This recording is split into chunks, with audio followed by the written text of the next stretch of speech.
pretty mainstream publication, The Atlantic, and the article was titled "Left-Wing Terrorism is on the Rise."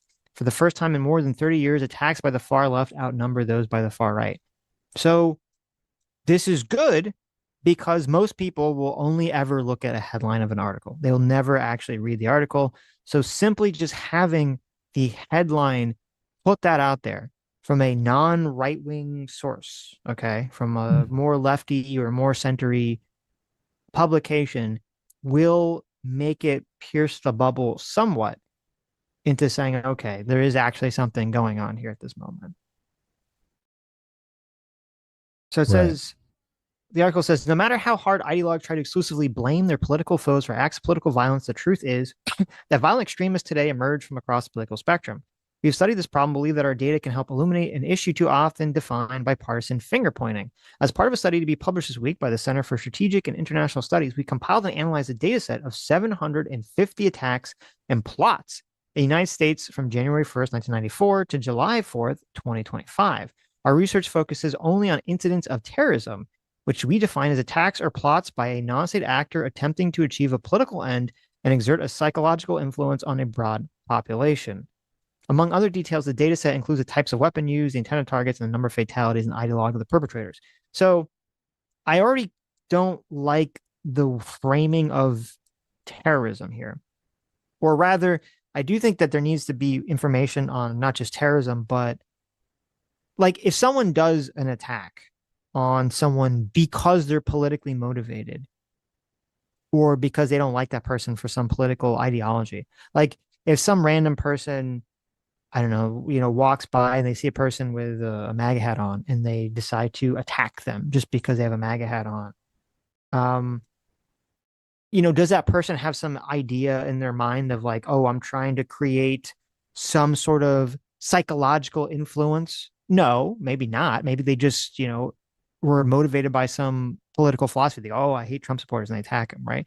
So I do think they should just look into like, okay, politically motivated criminal activity where the motivation of the crime is based on a political ideology as opposed to strictly adhering to the definition of terrorism. That would make a lot more sense to me.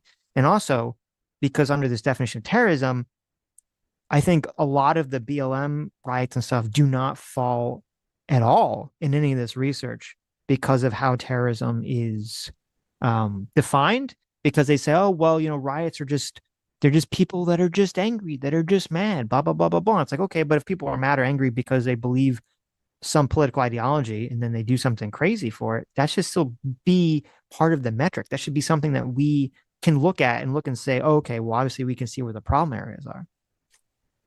Yeah, yeah. I mean, there were a lot of people who were in fear during the Black Lives Matter riots. So Mm-hmm. Why'd you send me this picture of Gomer? he's the guy who's on the October 8th committee. He's the Oh, chairman. perfect. Yeah, My our favorite, favorite. Gomer, I our know. favorite That's why I was like, chairman head. Okay, I was trying to look up to see who was going to be on it. right. We found that left-wing terrorism has increased since President Donald Trump's rise to political prominence in 2016. Indeed, 2025 marks the first time in more than 30 years that left-wing attacks outnumbered those from the far right. Despite its recent increase, however, left-wing terrorism is not nearly as common today as it was in the 1960s and early 70s. It is kind of insane too, and I really think this is the nature of Hollywood being very left-wing biased and a lot of teaching being very left-wing biased is that, I mean, I didn't know that. I don't think the average American realizes that in the 60s and 70s, there was like some insane level of left wing terrorism that was popping off. People just don't know about that No, they whatsoever. don't at all. Yeah. No. Nobody talks about it, The but it only was. violence that was ever talked about in the 60s and 70s, really the 60s, was racial violence in the South. And that's the bias of the left media Oh yeah, they and talk movie about that industry. all the time. Yes. Yeah.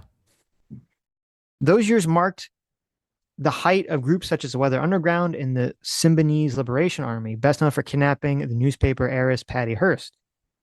There you go, Patty Hearst syndrome. In the 80s and early 90s, left wing terrorism declined while jihadist and right wing terrorism rose, particularly in the forms of anti government and white supremacy violence. Following the trend, according to our analysis, violence on the left accounted for four plots and attacks from 1994 to 2000, compared with 144 on the right. The difference narrowed in the following decade, but the right continued to account for significantly more attacks and killings than did the left. The year 2016 was a turning point for left wing terrorism. Even as right wing incidents remained much more common, Trump's political ascent and the expansion of the MAGA movement seemed to have re energized left wing violent extremism, which accounted for 37 incidents from 2016 to 2024, most of them motivated by either anti government or partisan sentiment. And so, I mean, this is part of the problem too, because those 37 incidents obviously do not include the mass BLM rioting across the country, which would definitely make that number double, Yeah. increase substantially. So it's definitely, and also, and I, and I'd have to look at the data set because I kind of tried to look at their source, but I didn't see the data set they're using for the individual instances because there's no way that this accounts for. I've seen more than 37 Antifa violent acts and riots in, between that time period. So how is it only possible if there's only 37 incidents of this? Because they're not counting them. Well, that's the problem. They don't count them. Yeah. They're like, up. By July 4th of this year, far left extremists have already been responsible for 5 terrorist attacks and plots, putting 2025 on pace to be the left's most violent year in more than 3 decades.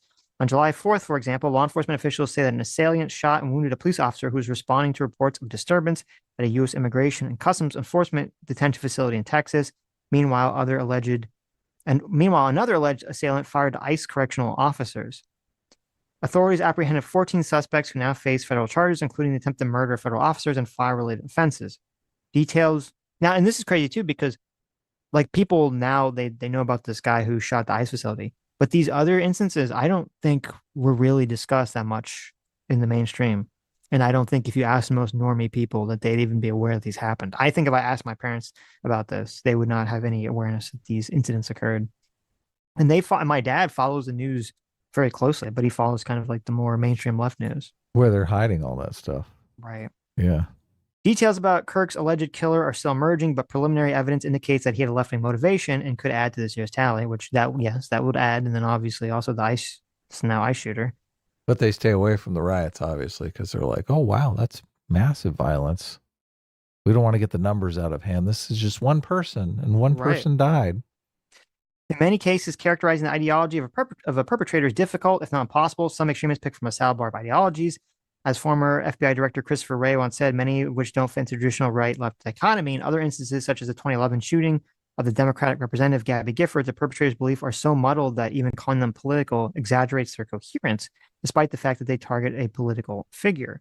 A major shift in politics, however, can cause the losing side to become more combative. Just as Trump's election led to a rise in left-wing violence, President Barack Obama's election corresponded with a surge of violence from the right. From 2009 to 2016, right-wing extremists were responsible for 106 terrorist attacks and plots, nearly double the 58 right-wing incidents that occurred in the 8 years prior. These tend to be more lethal than left-wing attacks, which generally target specific individuals, such as the murder of United Healthcare CEO Brian Thompson last year, or the assassination attempt on Trump at his West Palm Beach golf course. So I'm glad that they at least included those incidents. So that's good to know they at least included, because I think a lot of people were it's even the terrorism charge was, I believe, dropped against Luigi in New York, which is kind of crazy. But yeah, insane. Right-wing extremists, by contrast, are more likely to target whole groups. In the past decade, in the United States, 36 left-wing attacks have killed 13 people, whereas 152 right-wing attacks have killed 112 people. The Biden administration took important steps to counter the rise of far extremists. After January 6, 2021, the U.S. government brought charges against more than 1,000 people disrupting violent right-wing networks such as the Oath Keepers and Proud Boys.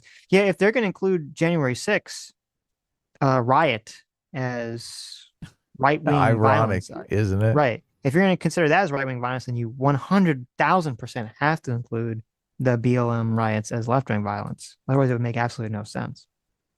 That's just protests, just peaceful protests. Right. The administration also made right-wing groups a counterterrorism priority, taking measures to reduce the presence of extremists in the military. The far-right terrorist death toll fell under Biden compared with the previous 4 years, but lethal attacks persisted. This year, however, violence on the right has plummeted. Only one right-wing terrorist incident occurred in the first 6 months of 2025. The rampage on June 14th that left Minnesota State Representative Melissa Hortman and her husband dead, and State Senator John Hoffman and his wife wounded. This extraordinary drop-off is too recent to allow for any definitive explanations. The number of terror incidents often fluctuates over periods of time, but Trump's reelection could be a key factor. His victory deflated election conspiracies that had once motivated many extremists. Since then, Trump has taken a maximal approach on some of the far right's highest priority issues, particularly immigration. You sent me, speaking of election conspiracies, because I didn't watch it yet. I forgot to watch it. There was that Dave Pacman had that guy on who is claiming that Donald Trump stole the election, and that video has over 1 million views. So Yeah, maybe almost 2 we'll, I million. right. Oh, okay. It's almost at 2 million now. So we'll maybe ironically now we'll have some sort of movement on the left, kind of picking up the mantle of fake election Election stuff. denialism. Yeah. But they're not going to call it election denialism. And everyone's, when they riot, they're just going to call it peaceful protest Right. because it's left wing. Enrico Tarrio, the former Proud Boy leaders and convicted seditionist, whom Trump pardoned, recently summed up president's potential psychological effect on the violent right. Quote, we won, we got what we wanted. That's not great. Under Trump, right wing extremists may feel less need to mobilize because of their sense their interests are already being taken care of. But Charlie Kirk's death could change his calculus. Conservatives, including members of Congress and online influencers, have used the assassination to support the contention that the left is engaged in war. Trump himself has claimed that a network of political organizations fund and support political violence and must be neutralized, which is true. I don't know if I would trust the Trump administration to target correctly, but there definitely is insane to me that all these Antifa groups have been able to run around and do what they've been doing for 8 to 10 years without anyone arresting these people or throwing them in jail. And just saying that they aren't even an organized group. They're just an Yes. idea. Yes. And that's what's crazy too, is because there were so many, and it's true, there was a lot of people looking at the Proud Boys and all that other stuff and the Oath Keepers, and that's fine. Looking at those people and they're doing something wrong, fucking arrest them. But a lot of those videos that we'd see of like the Proud Boys getting the fights is that they would be getting the fights with Antifa people. So it's like, why is there not, people investigating the Antifa groups and trying to stop these organizations from forming? Just an idea. Okay. I watched a documentary on Antifa and it was super pro Antifa, but they still had a group and were organized. Right. They did all sorts of training and stuff. This sort of rhetoric could encourage right-wing vigilantism or presage a government crackdown on left-leaning organizations, which in turn could inflame left-wing extremists and pose a great threat to free speech. Exaggerated rhetoric across party lines helps explain why both Republicans and Democrats believe that more than 40% of the other side supports murder if it serves their political interest. In reality, less than 4% of Americans support partisan violence, such as assault or arson, let alone murder. Even that number is too high, of course, but it will surely drop if partisans stop misconstruing their opponents. Well, Oh, that's good. yeah. I mean, because we saw that other, well, I don't know, because that I just clicked the link. That study they're citing is from 2024. I mean, there's that other, it it was kind of worded weirdly, but there was that other survey that we saw where, depending on how it was be worded, you could get 25% of people on, I think, the left to be in favor of political violence in some circumstances. So I think it was 25% of the 18 to 30 demographic, Yeah. Much too high, which obviously. is disturbing. 1 in 4. Yeah, of young people. The exaggerated rhetoric across party lines helps explain why both Republicans are the one. Actually, staunching political violence will require America's leaders to commit to fighting all forms of extremism, not just those associated with their opponents. The Trump administration has prioritized combating the rise of left-wing terrorism, but not right-wing terrorism, which remains a concern despite its decline this year. Developing the programs and expertise to suppress different forms of terrorism takes years, and ignoring a long-term threat to go after a more immediate one could be deadly over time.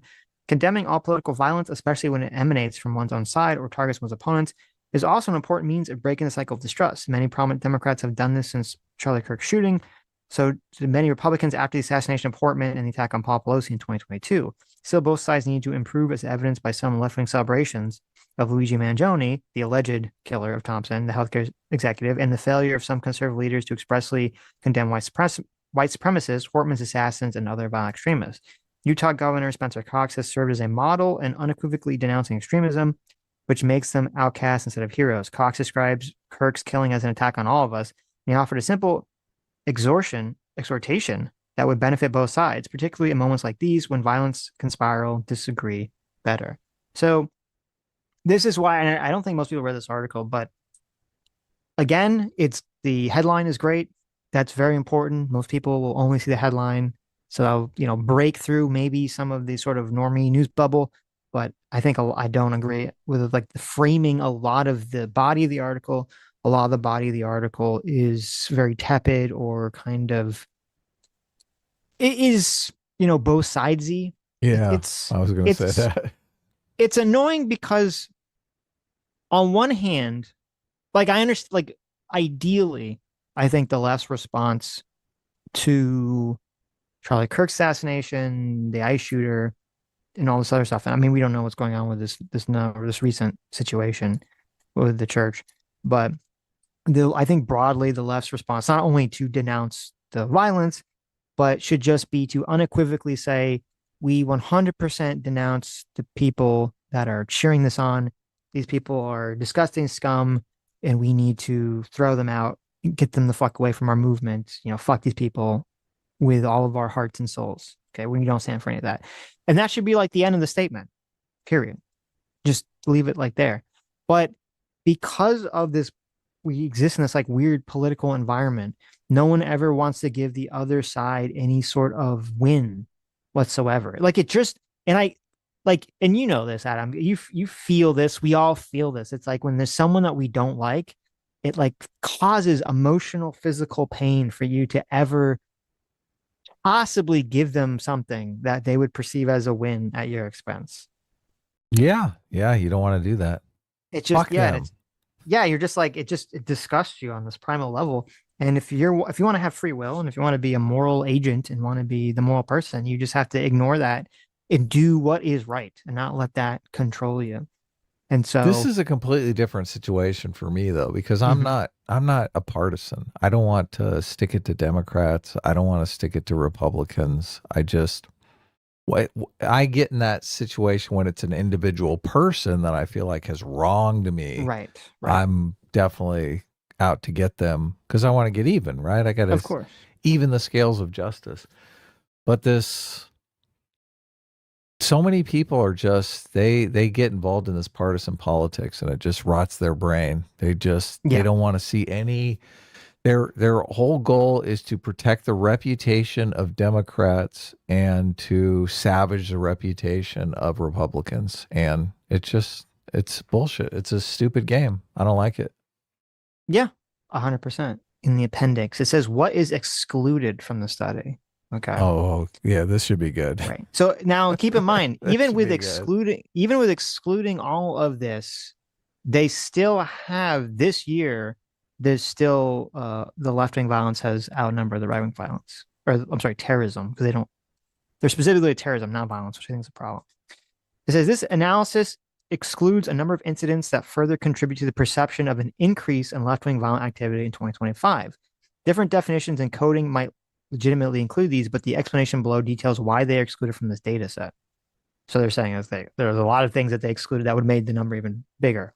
The definition of terrorism used here excludes a series of attacks against Tesla vehicles and facilities. There were more than 20 such incidences in the United States from January to April 2025. Attacks on Tesla in the United States were linked to individuals expressing opposition to CEO Elon Musk's political affiliations, particularly his role and actions in the Trump administration. Although the CSIS study team determined these attacks were incidents of economic vandalism rather than terrorism, many involved substantial property destruction and drew sharp condemnation from the Trump administration and Department of Justice. In some cases, prosecutors have even sought terrorism enhancements and charging decisions.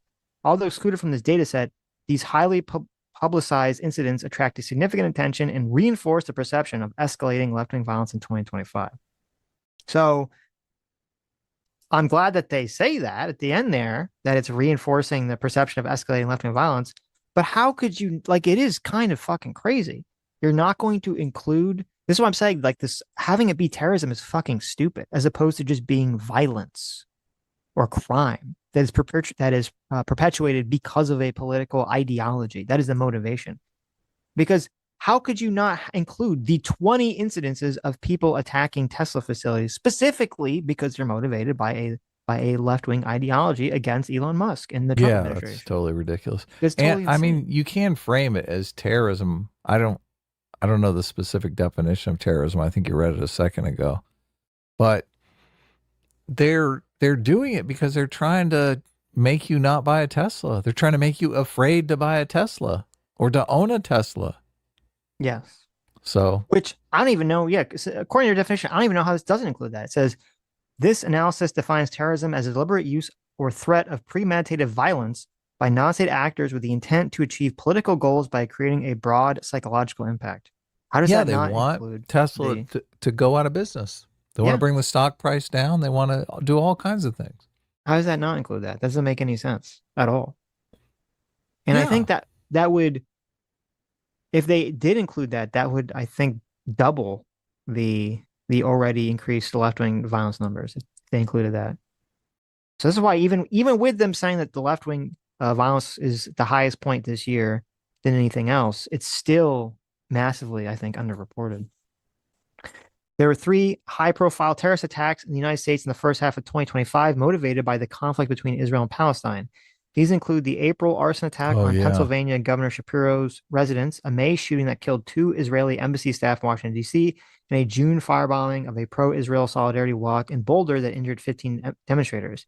In this data set, these attacks are classified as ethno-nationalist incidents rather than a left-wing one. However, it is noteworthy that all three incidents involve attackers motivated by opposition to Israel's actions in Gaza or U.S. support for Israel, a political position traditionally associated with left-wing politics in the United States. Yeah, I was So, going to say, how did they define those as right wing? well, they didn't. They just said like it's anything that is any, I guess, flavor of ethno-nationalism, which Mm. is confusing because yes, you're right. If you look at ethno-nationalists on a chart, everyone's going to assume you mean white ethno-nationalist, which is weird because the chart has a jihadist label too. So, and also, I would say that that's bullshit because I believe with the last one, the person who did the firebomb, that was like an Egyptian person. And if you look into their motivation, like what you have to do is you have to look at their motivation, say, okay, do they just like not like Jews because of their own ethnicity, or they just don't like Jews? If that's the case, then sure, it shouldn't be necessarily like a left wing ideology. But with the shooter at the Israeli embassy, I mean, they were That was left chanting, wing, yeah. yeah, that was left wing. They were chanting, free Palestine. I did this for Gaza and all this other shit. And if then that 100% should be categorized as left wing violence and left wing terrorism. They're cooking the books. Yes. Finally, political demonstrations against immigration and customs enforcement activity across the United States in 2025 also resulted in many violent encounters, namely between law enforcement and demonstrators. However, most of these incidents do not reach a level of violence that satisfies the study's definition of terrorism, and they were not intended to cause a broad psychological effect. Nonetheless, they too contribute to perception of growing left-wing violence. And that again is crazy. Like if you have people that are rioting or getting to violent altercations with the police, and those people are motivated by politics, by ideology, that has to be included in this. They're trying to change a political behavior through violence, through physical action. That's not the same as just like peacefully protesting and just like, oh, you're gonna have to arrest me. I'm sitting at the lunch counter. It's a very Yeah. different situation. As soon as you introduce violence, it is terrorism because that's exactly what you're doing. You're trying to intimidate people through fear. Yes. Yeah. So, and I would be curious to go through their data to see what the incidents that they include for the left and right and everything else. Because the whole thing seems silly to me. Hi! You just listened to a clip from the Sitch Adam Show. Most of the time we stream Sunday at 1 p.m. Pacific, 4 p.m. Eastern, and we stream during the week. Come join us. You guys are going to love it. It'll be great.